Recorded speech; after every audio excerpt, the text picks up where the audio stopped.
we will have more details from Simon Calder on what the knock-on impact might be for travellers if you're travelling yourself or waiting to meet someone at the airport. He'll be able to really put us in the picture as to what's happening today after 7:30 this morning.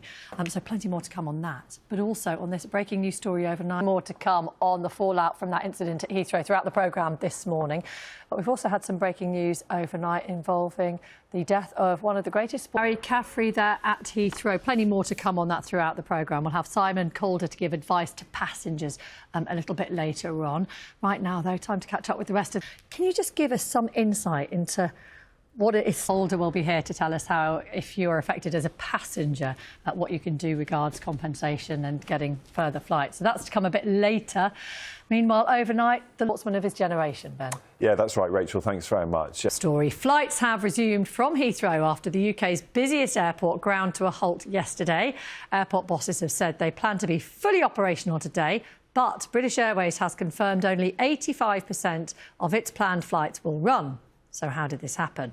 Well, we know a fire started at the North Hyde electrical substation late on Thursday night. The London Fire Brigade were called to the scene just before midnight.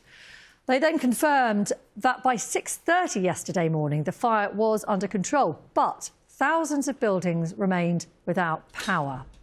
And that included Heathrow. All flights were grounded and passengers told not to come to the airport. More than 1,300 flights were affected yesterday, including 120 which were forced to divert mid-journey. Well, the airport is now back in operation. The first plane took off from Heathrow late last night, heading to Riyadh. But while flights have resumed, more than 200,000 passengers have been impacted by the airport closure. Many of them are still displaced. We've been speaking to some of them, starting with Jane Davis, a head teacher from County Durham, who